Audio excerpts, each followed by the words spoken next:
Wassalatu wassalamu ala Rasulillah wa ala alihi wa sahbihi wa man tabi'ahu wa mawalah. Asyhadu an la ilaha illallah wahdahu la syarika lah wa asyhadu anna sayyidana Muhammadan abduhu wa rasuluhu la nabiyya ba'dah. Allahumma salli ala sayyidina Muhammad wa ala ali sayyidina Muhammad kama sallaita ala Ibrahim wa ala ali Ibrahim innaka Hamidum Majid. Allahumma barik ala Muhammad wa ala ali Muhammad kama barakta ala Ibrahim wa ala ali Ibrahim innaka Hamidum Majid. Qala Allah Ta'ala fil Qur'anil Azim wa huwa asdaqul qailin. A'udzu billahi minasy syaithanir rajim. Ya ayyuhalladzina amanu taqullaha haqqa tuqatih wa la tamutunna illa wa antum muslimun. Wa qala ta'ala fi ayatin ukhra. Ya ayyuhalladzina amanu taqullaha wa qulu qawlan sadida yuslih lakum a'malakum wa yaghfir lakum dhunubakum wa man yuti'illaha wa rasulahu faqad faza fawzan 'azima. Ibadallah, usikum wa nafsi bi taqwallahi wa ta'atihi faqad fazal muttaqun. Hadirin jamaah Jumat yang dimuliakan Allah Subhanahu wa taala. Rajulun as'as, ada seorang laki-laki yang rambutnya kusut, aghbar, berdebu. Kenapa rambutnya kusut? Dia takut menyisir rambutnya, kalau sampai rambutnya gugur dia akan membayar dam, membayar denda, membayar fidyah. Aghbar, berdebu. Mengapa rambutnya berdebu? Karena dia takut mandi. Kalau sampai dia mandi lalu rambutnya gugur, dia juga akan dikenakan dam, denda. Yamuddu yadayhi ilas sama, dengan rambut yang kusut dan berdebu itu dia angkat tangannya ke arah langit. Bukan karena Allah di langit, tapi karena langit itu adalah qiblatud doa, kiblat salat. Fawalli wajhaka syatral masjidil haram, hadapkan wajahmu ke Masjidil Haram. Bukan Allah bertempat di dalam Ka'bah, tapi karena itu kiblat salat. Yamuddu yadayhi ilas sama, lelaki yang rambutnya kusut dan berdebu itu mengangkat tangannya ke langit, karena langit adalah qiblatud doa. Begitu kata Imam Ibnu Hajar Al-Haytami dalam kitab Al-Fathul Mubin bi Syarhil Arba'in. Lalu ketika dia angkat tangannya ke langit, dia berkata, Ya Rabb, Ya Rabb, Ya Allah, Ya Allah. Ketika orang berkata Ya Rahman, saat itu dia sedang memanggil wahai engkau yang penyayang. Ketika seorang berkata Ya Rahim, saat itu dia sedang memanggil engkau yang maha pengasih. Tapi begitu dia berkata Ya Rabb, maka saat itu dia sedang berkata Ya Rabb, kau yang mencipta aku. Ya Rabb, kau yang mengatur hidupku. Ya Rabb, kau yang memberi aku rezeki. Rambutnya kusut, berdebu, tangannya dia tengadahkan ke langit, mulutnya berkata Ya Rabb, Ya Rabb, tapi doanya tidak dikabulkan Allah. Apalagi yang kurang? Kurang rendah dirikah dia di hadapan Allah? Dia sudah merendah, tangannya diangkat setingginya. Kurang rendah dirikah dia di hadapan Allah? Dia sudah merendahkan diri dan jiwanya, sampai-sampai dia takut rambutnya gugur. Lalu kenapa doanya tidak dikabulkan Allah? Ternyata sebabnya kata Nabi Muhammad sallallahu alaihi wasallam, mat'amuhu haram, makanannya haram.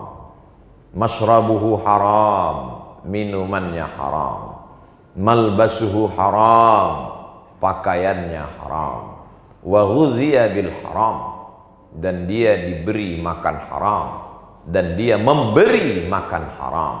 4 sebab doa tak diperkenankan, tak dikabulkan Allah. Dan kita sampai hari ini alhamdulillah tidak memakan makanan haram. Jadi khutbah Jumat ini ingin menyampaikan pesan laki-laki yang baligh berakal, tidak dalam keadaan sakit, dalam keadaan normal, maka telinganya wajib mendengar sekali pesan khatib. Ittaqullah, takutlah kepada Allah Subhanahu wa taala. Ayyuma lahmin, setiap daging di badan, nabata min haramin, kalau dia tumbuh dari yang haram, fannaru aulabi, tempatnya lah neraka jahanam. Mengapa Allah ciptakan hewan-hewan yang haram? Kalau memang itu haram, kenapa diciptakan Allah? Ujian. Diciptakannya makhluk yang haram itu sebagai ujian. Ahasiban nasu ayyutsraku ayyaqulu amanna wa hum la yuftanun? Apakah manusia itu dibiarkan begitu saja berkata kami beriman, kami percaya kepada Allah, kami percaya kepada Rasulullah sallallahu alaihi wasallam, wa hum la yuftanun, padahal mereka belum diuji. Ujian bukan hanya kebakaran, ujian bukan hanya pandemi corona, ujian bukan hanya sakit, ujian bukan hanya demam, ujian bukan hanya rugi. Di antara ujian, sanggupkah diri menahan dari yang haram? Masalah haram ini terbagi dua. Pertama, bendanya haram. Hurriman alaikumul maitatu, diharamkan bagi kamu makan bangkai. Waddamu, darah. Walahmul khinzir, daging babi. Wal munkhaniqatu, binatang yang tercekik. Wal mauqudhatu wal mutaraddiyatu wan natihatu, binatang yang terjepit, binatang yang tertanduk, binatang yang terpukul. Wa ma akalas sab'u, binatang yang diterkam, binatang buas belum sempat disembelih. Wa ma dzubiha 'alan nusub, binatang yang disembelih sebagai sajian berhala, sebagai pemberian kepada hantu setan jembalang tanah. Wa ma uhilla bihi li ghairillah, binatang yang disembelih bukan atas nama Allah, maka sembelih dia dengan nama Allah. Bismillah, dengan nama Allah, maka binatang itu pun menjadi halal karena dia memang binatang halal.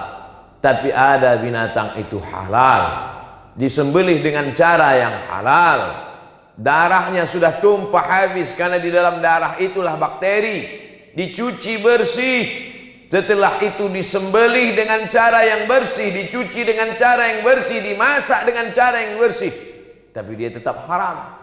Bukan karena darahnya, bukan karena dagingnya, tapi karena diperoleh dengan cara yang haram. Dalam Islam, kenapa kau dapatkan ini? Karena hadiah, halal.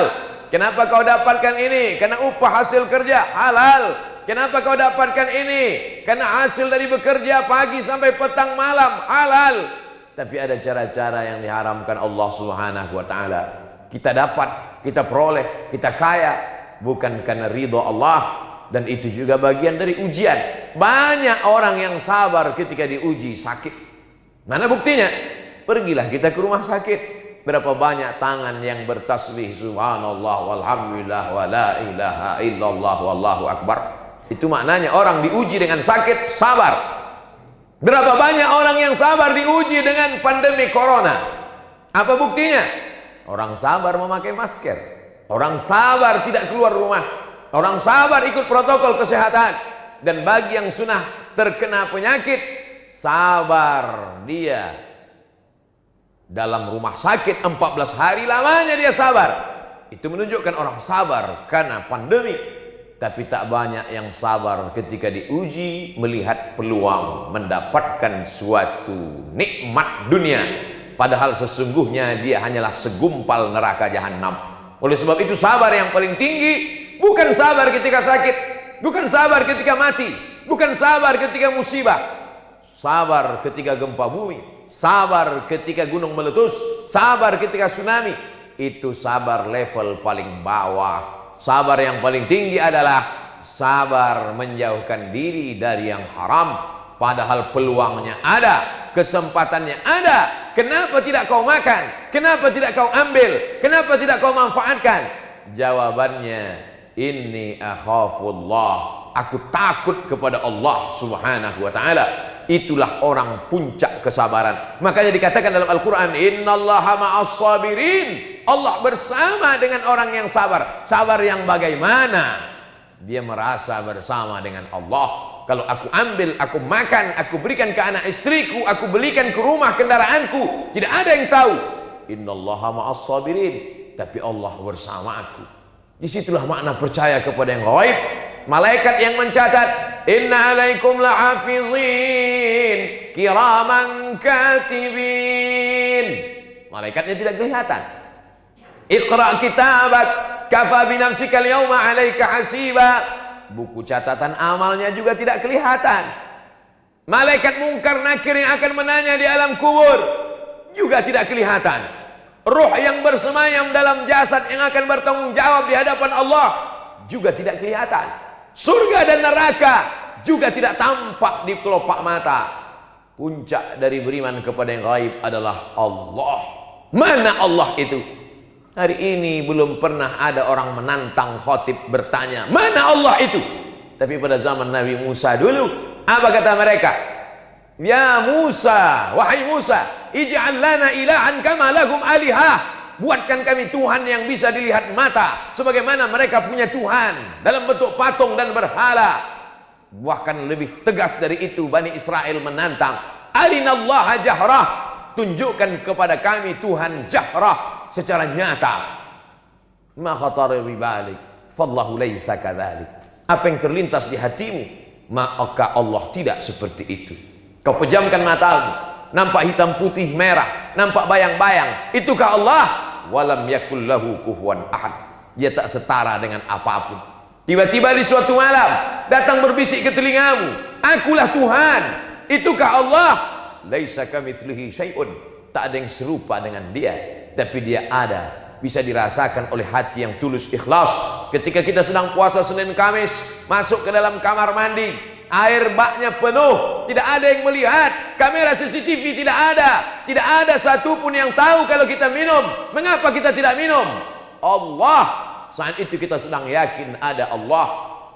Dirasakan dengan amal saleh. Kita angkat takbiratul ihram, Allahu Akbar, di dalam kamar, tertutup, terkunci, tidak ada satu manusia pun. Tapi kita tidak mau bergerak lebih dari 3 kali. Mengapa tidak mau? Allah. Saat itu kita sedang merasakan keberadaan Allah. Hadirkan Allah dalam hati dengan salat-salat sunnah. Kuatkan iman dengan senantiasa puasa-puasa sunnah. Falyabudu rabb hadzal bait, bersedekah min thayyibat, yang baik-baik saja. Wa anfiqu, berinfaklah, wa anfiqu, bersedekahlah, wa anfiqu, berzakatlah, wa anfiqu, berwakaflah, min thayyibat, yang halal-halal. Kulu, makanlah, min thayyibati ma razaqnakum, yang halal-halal saja. Tak banyak yang sanggup menghadapi ujian ini, akan tetapi ada manusia-manusia yang dipilih oleh Allah Subhanahu wa taala. Bagaimana kalau sempat termakan? Bagaimana kalau sempat terambil? Sesungguhnya beberapa ujian dalam hidup kita adalah karena Allah sayang kepada kita. Dia ingin yang haram-haram itu lepas. Dia ingin yang haram-haram itu hilang. Ada orang yang selama ini badannya tetap sehat, hidupnya tetap tenang, jabatannya tetap tinggi, tak ada hal yang dimakannya haram. Di mana Tuhan? Kenapa tidak adil? Kenapa saya yang baru sholat langsung sakit? Kenapa yang baru taubat langsung kehilangan? Kenapa langsung? Kenapa begini? Kenapa begitu? Allah Ta'ala memberikan jawaban dalam Al-Quran. Ada manusia-manusia yang kelihatannya dalam nikmat, wa umli lahum, kuulur untuk mereka, kuulur umurnya panjang, kuulur rezekinya banyak, kuulur badannya sehat, kuulur jabatannya tinggi. Inna kaidi matin, itu tipu dayaku. Yukhadi'un Allah, mereka menyangka sedang menipu Allah, wa huwa khadi'uhum, padahal Allah sedang menipu mereka. Mereka sedang menipu Allah. Lihatlah Allah tak tahu, lihatlah Allah tidak sadar bahwa aku sudah berbuat dosa. Maka sesungguhnya mereka sedang menipu diri mereka sendiri. Apa kata Allah? Apa kata Rasulullah? Innallaha la yumli lizalim. Allah mengulur orang-orang yang zalim itu dengan banyak kenikmatan. Hatta idza akhadhahu lam yuflithu. Sehingga ketika Allah menjatuhkan azab, tak tersisa sedikit pun. Maka kalau masih ada ujian diberikan Allah, sesungguhnya Allah sayang dengan kita supaya kita segera bertaubat kepada Allah Subhanahu wa taala. Yang tidak mau bertaubat, isma syi'ta, hidup sesuka hatimu. Hiduplah dengan cara Fir'aun, hiduplah dengan cara Qarun, hiduplah dengan cara setan. Fa innaka mayyit, tapi ingat, kau akan mati. Sekaya apapun kau akan mati, sehebat apapun kau akan mati. Dan kan akan minta pertanggungjawaban di hadapan Allah Subhanahu wa taala.